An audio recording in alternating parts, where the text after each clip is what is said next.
Buenas tardes. En primer lugar, agradecer a la delegación de estudiantes de las Escuelas de Ingeniería Industriales y Civiles de la Universidad de Las Palmas su amable invitación para participar en esta segunda jornada de difusión y promoción de las ingenierías, y a la Biblioteca de Ingenierías, en particular a mi compañera Juani Ruano. La ponencia que vamos a presentar lleva por título Plagio y citar. Un primer apartado dedicado al plagio se lo voy a presentar yo, soy Mari Carmen González, y una segunda parte la va a presentar Juani y está dedicada a la cita.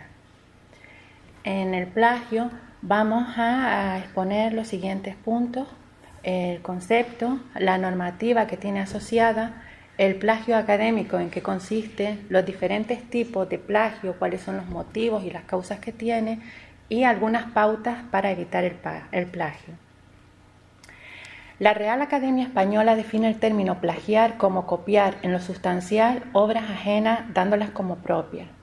A este respecto, el profesor Fernández Sarasola del Derecho Constitucional de la Universidad de Oviedo pues nos dice que existe una doble dimensión que, por un lado, es una apropiación indebida de ideas y obras de otra persona o grupo de personas, y además es una actividad carente de desarrollo intelectual y creativo.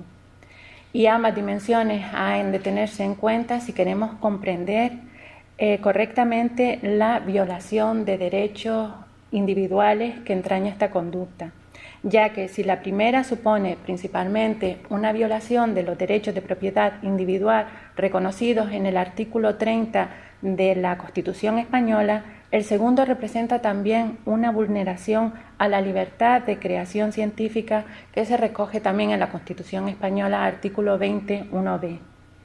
Además, tiene una doble perspectiva, y es la del autor de la obra protegida y la del sujeto que la copia, y lo que le va a dar identidad al plagio. No es solo apropiarse de una obra, algo que también sucede cuando se difunde sin el consentimiento de su autor, sino que además se hace pasar por el autor intelectual del objeto científico. Así pues, vemos que el aspecto más visible del plagio es la apropiación indebida de una obra ajena. La particularidad de esta infracción está en difundir la obra sin reconocimiento adecuado de la autoría, violando además los derechos morales que se recogen en el artículo 14 de la Ley de Propiedad Individual, a la cual argumenta que el autor decide si su obra ha de ser divulgada y en qué forma. La Ley de Propiedad Intelectual es la que en España regula los derechos de autor. En esta diapositiva hacemos referencia al artículo 32, donde además se recoge que se pueden incluir fragmentos de otras obras ajenas solo para realizarse con fines docentes o de investigación, o indicando la fuente y el nombre del autor. De no hacerlo, pues se comete también una infracción. Y decir también que en la Ley de Propiedad Intelectual no se reconoce para nada el término plagio y no se aplican sanciones a él. Va a ser en la Constitución, en el Código Penal, donde en el artículo 270.1 ya se cita que será castigado con la pena de prisión de 6 meses a 4 años y una multa de 12 a 24 meses el que, con ánimo de obtener un beneficio económico, plagie. Por tanto, la cita correctamente formulada impide que un texto se considere como plagio. El plagio se concibe como una violación de la legislación sobre propiedad intelectual, o en caso de que el plagiario hubiese actuado con ánimo de lucro, vemos cómo es una conducta delictiva. Porque el plagiario no solo se apropia de un bien del que no es titular, sino que realiza una suplantación del investigador, que originalmente ha producido una idea y hace suyo todo el proceso de investigación, desde la metodología, las conclusiones a las que llega y por fin la conclusión donde su obra es presentada. Debe tenerse presente que el científico se identifica personalmente con su obra y esta es parte de su dignidad profesional. Atentar contra la persona misma del científico, negándole su actividad creativa y su condición de investigador. Pasando a un ámbito de la Universidad de Las Palmas, vemos cómo desde los estatutos de la universidad pues se va reconociendo la propiedad intelectual e industrial, que ambas van asociadas. Se recogen diferentes secciones en el de la organización de los estudios, en la de los estudiantes y en la de los estudios de tercer ciclo y la investigación. Ellas nos remiten a que será el Consejo de Gobierno el órgano que establezca las directrices relativas a la propiedad intelectual e industrial. Pues este órgano aprueba las diferentes reglamentaciones y en concreto en lo que se refiere a trabajo fin de título, esta en concreto del año 2014, vemos cómo recogen los artículos 38, derechos de propiedad intelectual, y artículo 39, explotación industrial. Y la mención que hace es el reconocimiento simple de la propiedad intelectual. Sin embargo, en el reglamento de título del Centro de la Estructura de Teleformación que recientemente se ha aprobado, ya observamos una clara diferencia, ya que no solo se cita la acción del plagio, sino también las medidas encaminadas para sancionar el que lo haga. Y les cito: el TFT deberá ser un trabajo original en donde el estudiante citará todas aquellas aportaciones que no sean propias para que de esta forma evitar incurrir en plagio. Y en el caso de detectar plagio en un TFT, él o la estudiante será suspendido, suspendida y se aplicarán los efectos disciplinarios previstos en el artículo 30 del Reglamento de Evaluación del Aprendizaje y las competencias adquiridas por el alumnado en los títulos oficiales, títulos propios y de formación continua de la ULPGC. Si vamos al artículo 30, al que hace mención esta reglamentación, vemos que el profesor que haya detectado una irregularidad en el desarrollo de la prueba, pues elevará informe al decano o al director de la escuela y se le aplicará un expediente informativo o disciplinario a la persona que cometa la sanción. A su vez, el Consejo de Gobierno también ha elaborado un reglamento sobre propiedad industrial y en lo que se refiere a las ingenierías, pienso que es interesante que ustedes lo conozcan porque donde ustedes, la parte de su producción científica está referida a patentes, marcas y software. Y también hay un referente en la universidad que es la Oficina de Propiedad Industrial e Intelectual, que se crea en el año 2015, depende del Vicerrectorado de Investigación, Innovación y Transferencia y le corresponde a esta oficina la gestión administrativa de la valoración y estrategia de la propiedad industrial e intelectual generada en la ULPGC, además del asesoramiento. Y pasando al plagio académico, quiero enlazar con lo que les decía en el concepto, que no solo se apropia de una idea, de una obra, sino también de la persona, del investigador y de todo su proyecto, todo su hacer investigador. El plagio académico es una cuestión de honestidad individual y afecta a la integridad de la institución. Se produce por varios motivos. Los que son de carácter intencionado está el copiar y pegar de internet, el copiar las palabras e ideas de otros sin citarlas para hacerlas pasar como propias, tomar o presentar un trabajo redactado por otra persona para hacerlo pasar como propio, descargar trabajos ya hechos o pagar a otra persona para que escriba el trabajo y hacerlo pasar como propio. Y en los motivos no intencionados, que suele ser en la gran mayoría, es porque no se incluyen las citas de forma adecuada, no se parafrasea sin realmente alejarse del texto original y se desarrollan pensamientos o teorías basadas en ideas ajenas sin citarlas. Las causas que llevan al plagio, pues la mayoría de las veces son la falta de formación en competencias digitales, la falta de información, la mala gestión del tiempo, la falta de coordinación del profesorado al solicitar trabajo, la falta de seguimiento en la tutorización de los trabajos, el fácil acceso a la documentación en Internet y el mal uso de las fuentes de información. Un mal uso de estas fuentes es lo que ha llevado a Turnitin a establecer diferentes tipologías de plagio. Esta infografía que vemos pues se ha hecho en base a una encuesta a 900 docentes y ellos han clasificado del 1 al 10 los tipos de plagio que hay y la frecuencia en la que se dan. Así vemos cómo está el más usado, clonación, luego el mosaico y el copiado y pegado. Además, llevan todos nombres muy fáciles de recordar y asociados por ejemplo, vemos aquí que clonación está asociado a una ovejita.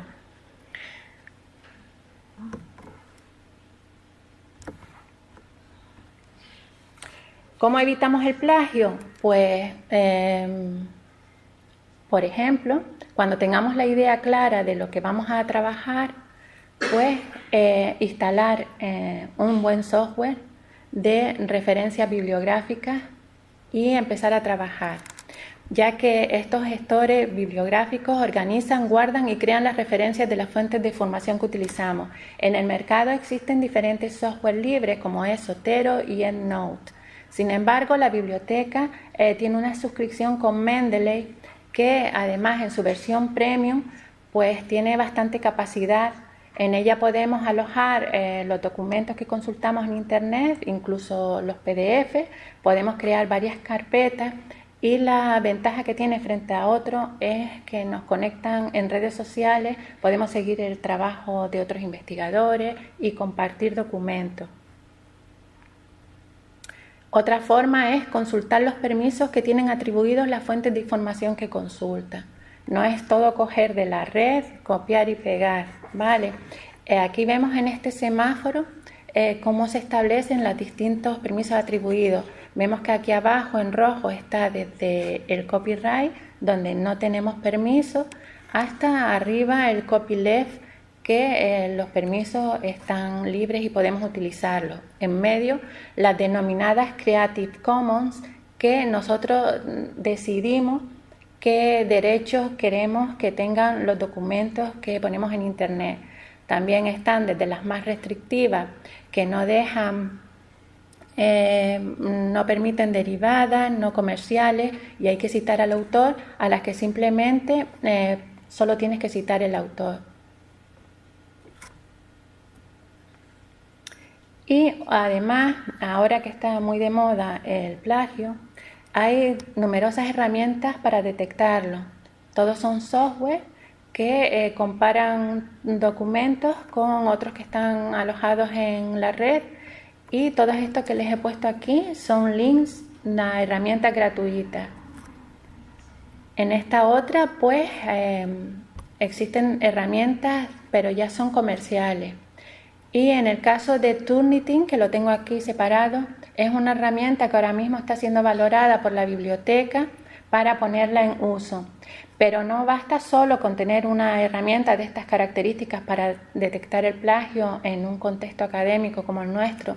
También es necesaria una formación en competencias digitales y saber utilizar la información. Eso es algo que tenemos que hacer desde que llegamos a la universidad, porque sin duda vamos a estar realizando trabajos, vamos a terminar con un TFT, y algunos haremos trabajos de máster y otros finalmente presentaremos la tesis. Y ya sin más les paso con mi compañera Juani, que les explicará a aprender a citar. Gracias, Mari Carmen. Muchas gracias, Mari Carmen. Hemos dividido la parte de citar, digamos, el índice, en primer lugar, qué citar, qué pausa debemos seguir, también tener en cuenta lo que es la referencia y también la bibliografía. ¿Por qué es importante citar? Sí que estamos acostumbrados a la hora de hacer nuestro trabajo a poner una bibliografía.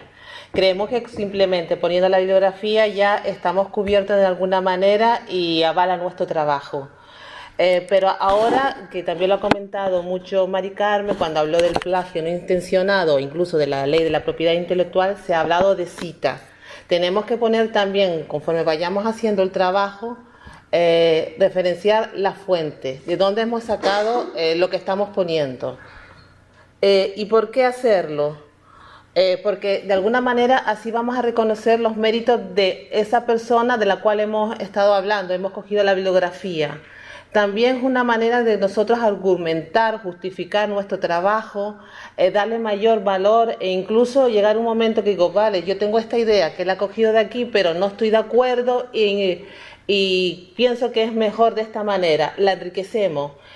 Poniendo también lo que son las citas, lo que podemos lograr también es que otra persona que lea nuestro proyecto le interese y indague más en lo que es el tema.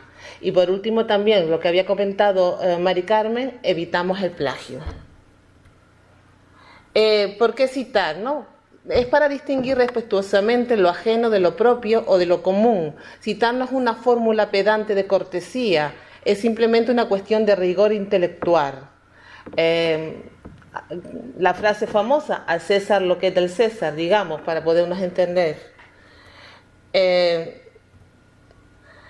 Por medio entonces de la cita lo que vamos a lograr es que el lector sepa de dónde encontrar la fuente, a dónde ir. Este es un ejemplo de un fragmento de la tesis doctoral del profesor Alejandro Santana Llane. El título es muy largo y lo resumo solamente al principio. Análisis mediante ensayos in vitro, en vivo y modelos computacionales. He escogido un texto, todo esto está en lo que es el repositorio de Acceda, que todos ustedes también lo pueden consultar. Como ven, existen algunos artículos en los que se denomina la capacidad de sujeción del tornillo cortical realizados en huesos cadavéricos y cita a Bollinger et al. De 1990. Conforme va desarrollando todo su trabajo, va citando, nombrando a aquellas personas en las que él se ha basado para hacerlo. ¿Todo es citable? No. Nuestras propias ideas no se incluyen en lo que es la cita. Tú no te vas a citar. Hay muchas veces que incluso se puede ver en los artículos que empezamos a lo mejor con una tesis y de ahí sacamos artículos y nos vamos nombrando.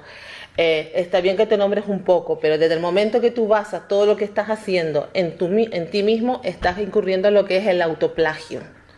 Y después también todo aquello conocimiento que sea del dominio común no se tiene por qué citar. Por ejemplo, la ley de la relatividad. La has leído en un libro y entonces no vas a poner, como afirma González, la fórmula de la relatividad. Es obvio que entonces ustedes saben más o menos de qué se está hablando. ¿Cuándo usar las citas? Pues cuando hagamos un resumen, también parafraseando un texto, cuando aludimos a algo e incluso cuando insertamos un fragmento en el texto. Si tomamos prestado lo que es un fragmento literal breve, lo vamos a incorporar entre comillas y con la letra en cursiva con nuestro propio texto, como lo hemos hecho nosotros ahí. Ya cuando el texto es incluso un poco mayor, lo que sí vamos a hacer es sangrarlo por la izquierda y por la derecha con una letra más pequeña, pero seguimos citándolo. Por ejemplo, es una correspondencia entre Freud y Albert Einstein. Hemos puesto el texto tal como aparece y se cita abajo el de Fausto de Goethe en 1932 y de la página en la cual se ha cogido el texto. Estamos hablando de citar, pero al mismo tiempo citar viene unida a lo que es la referencia, ya que nosotros tenemos que, el documento que hemos visto, tenemos que de alguna manera identificarlo. Este es un ejemplo que más o menos todos ustedes pueden que conozcan cuando están en primero en física, o cogen el Tiplen o el Beer-Johnston. Nosotros hemos puesto aquí un ejemplo de dos maneras diferentes de lo que es referenciar ese mismo libro. Una es por medio de la APA y el otro es por medio de la IE Cubo. Si se dan cuenta, en el primero, la APA, tenemos los que son los autores, Beer, Johnston, Cornell, le sigue lo que es el año, el título, la edición, el número de la edición, más el lugar, la editorial, mientras que en el segundo, que se sigue lo que es la IE Cubo, el estilo IE Cubo, se empieza con lo que es el número. Volvemos a poner el autor, pero esta vez, si se dan cuenta, son los tres autores, como al principio, se ha puesto el primero, et al, los demás. Sí, coincide en el título, la edición, el lugar, la editorial y el año.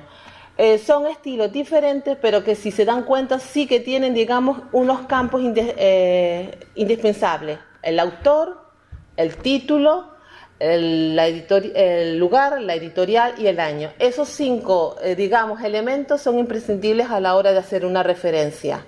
Indudablemente habrá más campos o menos campos según la referencia, que va a variar si es un artículo, si es un capítulo, si cogemos de la página web algo, o si el formato es electrónico. Seguimos con los ejemplos de Alejandro. Él siguió, habló en la primera parte, vemos un texto y después cómo lo fue citando. En la segunda parte, si se dan cuenta, donde pone el primer párrafo, Out et al. 2004, está en lo que es su referencia es el 85. Out ha puesto los autores, ha puesto el título del artículo y después dónde se encuentra, en qué revista. Al mismo tiempo, si cogemos todas referencias y las listamos, lo que convertimos es en la bibliografía, que siempre lo ponemos atrás. Otro ejemplo, este lo he sacado también de Acceda y es sobre la tesis del profesor Pedro Hernández Castellano. También muy largo el título, simulación y ensayo de moldes rápidos utilizando técnicas de prototipado rápido. Punto suspensivo. Si se dan cuenta, aquí también le está citando, pero lo hace de una manera diferente. Si se dan cuenta al final, él ha puesto, esto favorece la homogeneidad de la solución al mismo tiempo, y al final puesto 24 y 28.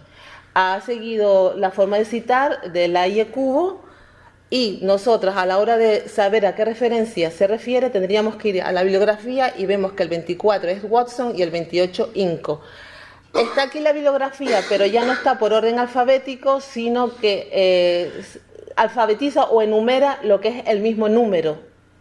No existe, como el anterior que habíamos visto, un orden alfabético.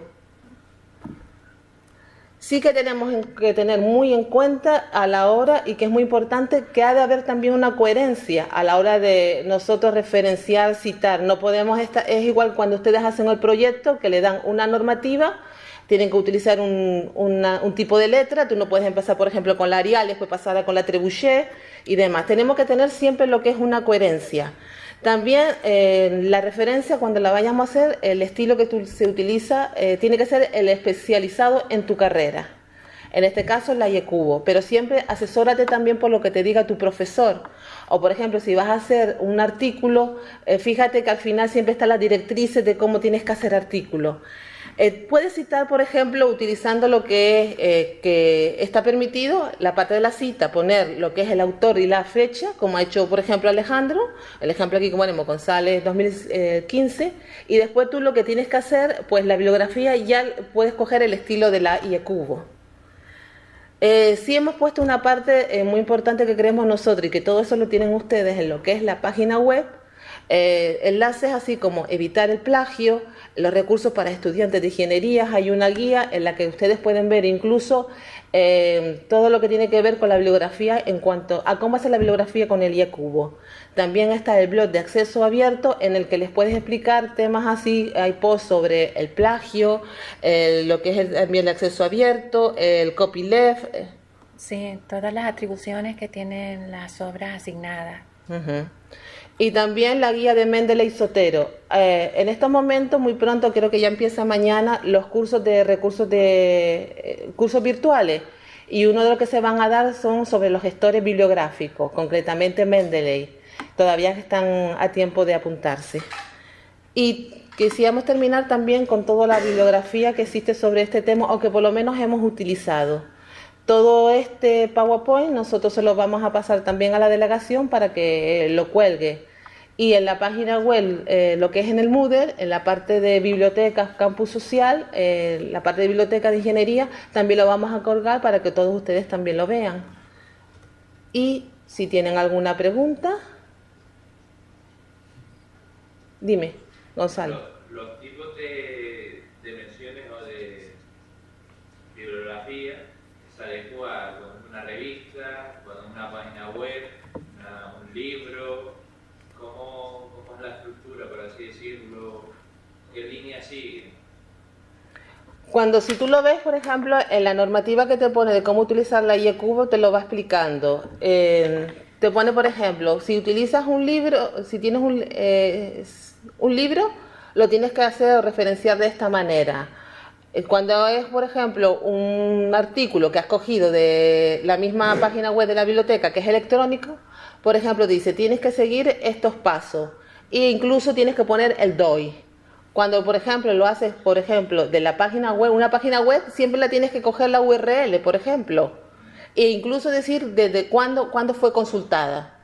Todo eso ya les comento que en los enlaces que están en la parte de recursos de información de ingeniería hay un apartado dedicado a lo que es cómo referenciar mediante el estilo IECubo e incluso tiene ejemplos. Pero que también si ustedes quieren que en algún momento la biblioteca profundice más sobre el tema, no tendríamos ningún problema. E incluso cuando tú tienes, no sé si se habrán cuenta o ha entrado en la página web de nosotros, de la biblioteca, en la parte de Faro, que está todos los recursos que tiene la biblioteca y tú buscas uno, tiene un apartado que incluso te pone citar. Eliges el estilo y ya prácticamente te lo da. Lo mismo es que lo que estaba comentando Mari Carmen. Mendeley te ayuda a hacer todo eso, que tú no tengas que estar, tienes un gestor, tienes una aplicación, la cual ella coge y te mete todo lo que tú vayas consultando, te lo va metiendo allí y después te hace ellos mismos la bibliografía. De alguna forma agilizamos también el trabajo en que tú a lo mejor tengas que estar con el Word, lo voy metiendo, o tengo carpetas para esto, donde lo he buscado, esto y aquí estaba, pero después lo puedo duplicar, la he duplicado. El gestor ya bibliográfico prácticamente te lo da todo hecho. ¿Alguna otra pregunta? El tema, yo ahora estoy haciendo el TFG, empiezo a escribir muy bien, pero no sé si lo que estoy escribiendo está en un libro, está en una revista. ¿Cómo puedo yo saber que lo que escribo no estoy haciendo plagio y no pongo entrecomillado, no pongo nada? ¿Cómo lo puedo detectar yo?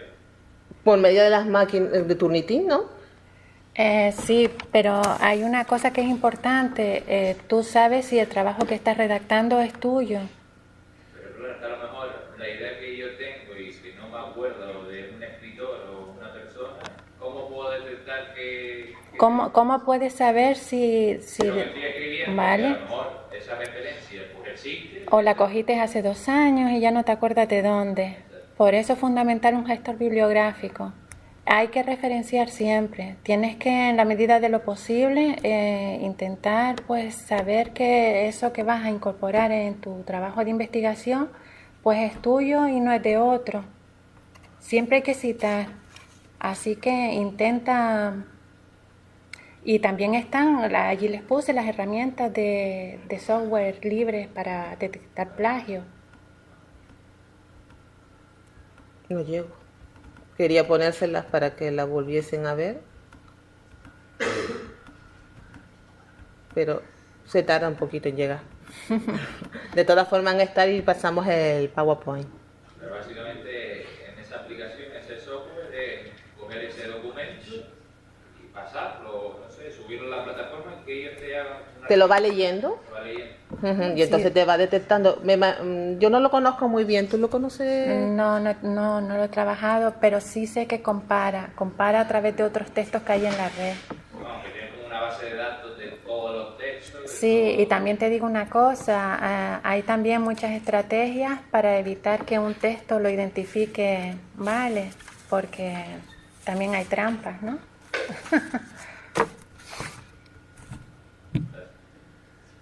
Sí. ¿Damos por terminada la charla? Vale, entonces...